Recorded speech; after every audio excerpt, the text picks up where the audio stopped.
So today we're going to look at 2 Corinthians, if you have your Bible. 2 Corinthians 4, 16 through 18.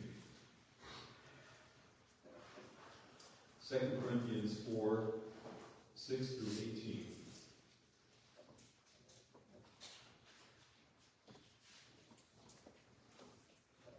For God, who said, "Let light shine out of darkness," made his light shine in our hearts to give us the light of the knowledge of God's glory displayed in the face of Christ. But we have this treasure in jars of clay to show that this all-surpassing power is from God and not from us. We are hard-pressed on every side, but not crushed.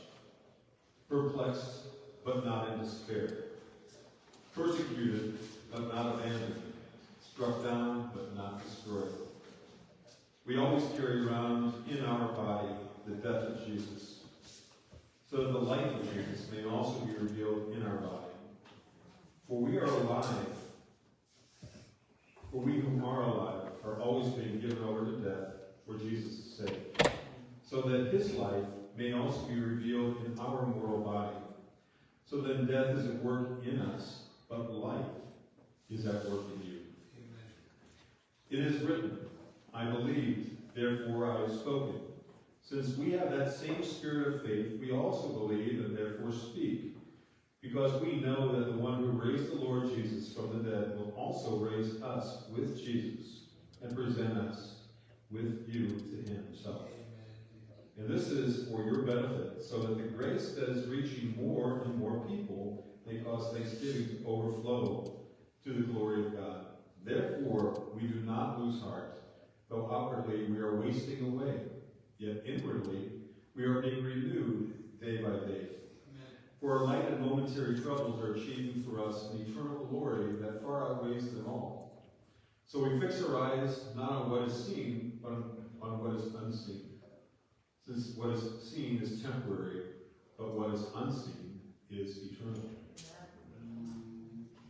And so St. Paul is really writing this letter to the people in Corinth that, have gone astray, and they've been very angry with him for whatever reason, and he's kind of perplexed. It's like, with all that I've done for you guys, how could you have messed up so badly? And how could you be looking at things that are God's and think they're just men that are responsible for everything? And he has to be very careful with his words because he wants to encourage them. We also read in the letter that he writes these things down so he doesn't have to actually go to them personally, that things might be taken even more out of context and that would fuel their fire. So he's very deliberate in what he's telling them. He's reminding them that we are all vulnerable and we really rely on each other. That we are like jars of clay, that if they're dropped, they can be broken. If we don't take care of them, they can crack, they can leak, they have all kinds of problems. He's reminding them that it's God who formed us into those jars. And it's God that, with us, he can transform us as well. He formed us, and he can transform us. And he desires to transform us. And so I think it's a very encouraging letter, because he also says in this letter too, something I thought was very interesting. He says, if I spoke basically, and I'm just paraphrasing, if I basically spoke out of anger, if I spoke in meanness, and I was just speaking hastily to you about what I really am thinking here, then who's going to be encouraging me when I need it? Right. People that I made more angry, whether they had a right to be angry or not. And so we deal with each other out of love. We deal with each other out of mercy and compassion. I just happen to see you back here.